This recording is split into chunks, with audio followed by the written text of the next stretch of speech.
De que han detenido a periodista de la BBC en China, pero que sé que eso está generando mucha repercusión ahí en Reino Unido, pero la pregunta también es por lo que está sucediendo en China, donde ahí se pueden ver imágenes. Hay protestas que no se habían visto hace mucho tiempo en China y fundamentalmente esas protestas tienen que ver por las restricciones de COVID que persisten en China y que ahora están en muchos casos siendo impugnadas por la gente o están siendo resistidas. Gracias, Guillermo, de nuevo. Bueno, ¿qué está pasando en China? Bueno, es un contexto un poco amplio, pero tiene usted razón que esto no tiene precedentes en la China. China es un país que estuvo mucho cerrado durante centenas de años y es muy nacionalista. Y aparte, al estar encerrado, lo que ocurre con extranjeros o lo que hacen extranjeros, inclusive las vacunas que vienen del extranjero, caen como pedrada en ojo de boticario. Entonces,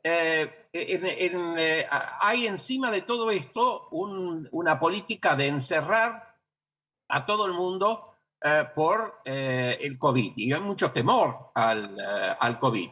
Y ha habido una explosión de manifestaciones en China que empezaron en la ciudad, en el oeste en Urumqi. Y como muchos en la China viven en casas de departamentos y los encerraron, había un incendio y se murieron 10.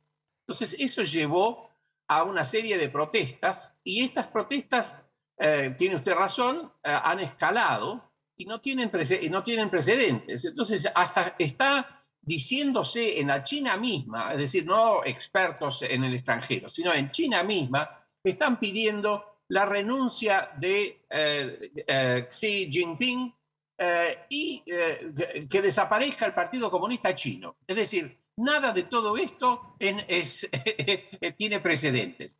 Así que, por supuesto, el Partido Comunista Chino es muy férreo en su represión y es muy probable que, por más que traten de evitarlo, repita escenas de represión como pasó hace años en Pekín. Así que es un acontecimiento que no tiene precedentes y hay que mirarlo porque China es uno de los países más importantes y es uno de los países que más importa para la Argentina por sus exportaciones. Así que es un evento que no es minúsculo, para nada. Le pregunto respecto a este tema de las restricciones por COVID, ¿no? Que es el Sí. tema fundamental y cómo está eso repercutiendo en China. Me contaban que, bueno, que por ejemplo el turismo chino, que en los últimos años, previo a la pandemia, era uno de los turismos principales en el mundo, el turismo emisivo chino. Sí. Uno iba a cualquier lado, Estados Unidos, Europa, y veía como en los 80 veíamos a los japoneses. En esta última década se veía a los chinos, ¿no? Esos 150, 200 millones de personas que se incorporaron a la clase media china y que empezaron a hacer turismo por todo el mundo. Bueno, eso no ha vuelto, es decir, hay restricciones muy fuertes y eso ha generado que efectivamente los chinos no salgan a hacer turismo. ¿Por qué el gobierno chino sigue tan duro con las restricciones del COVID?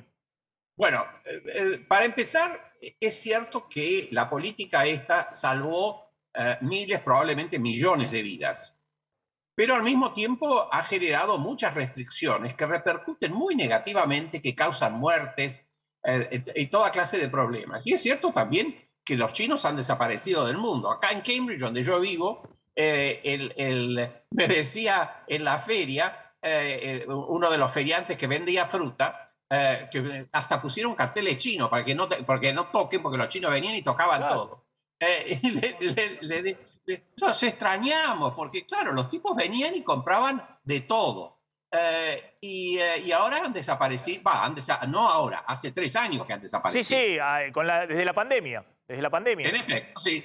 La última vez que los vi fue en enero del 20, cuando estuve en Sevilla. Desde entonces no he visto un chino por ninguna parte. Exactamente. Ahora, la pregunta efectivamente el gobierno chino debe seguir muy preocupado, muy en alerta por el tema del COVID. Debe temer algo que pueda nuevamente a recrudecer. Más allá de también es un gobierno de características dictatoriales o autoritario, Sí. que eso también le sirve para el control social, que es lo que ahora se está desbordando. Sí, tiene usted razón. Todos estos temas influyen. Aparte, China es una ciudad, perdón, es un continente, es un Estado-nación, el primer Estado-nación en el mundo.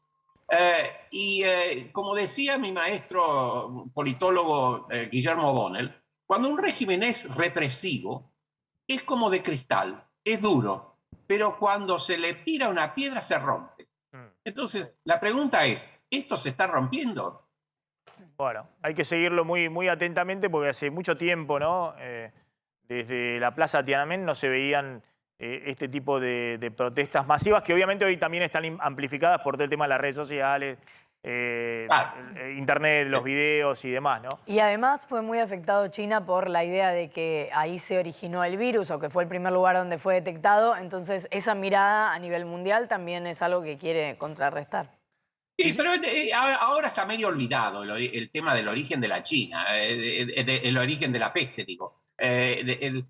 Está más el tema de cómo se sale del COVID y cómo se transita hacia un sistema con el que se convive Exactamente, exactamente. Guillermo Mackin, gracias, muy amable, ¿eh? Ahí y mi estaba. apellido es Making, no Macking. Perdón. Guillermo Mackin, gracias, muy amable, ¿eh? Gracias. Argentino viviendo en Londres, contando un poquito lo que estaba sucediendo también ahí en China.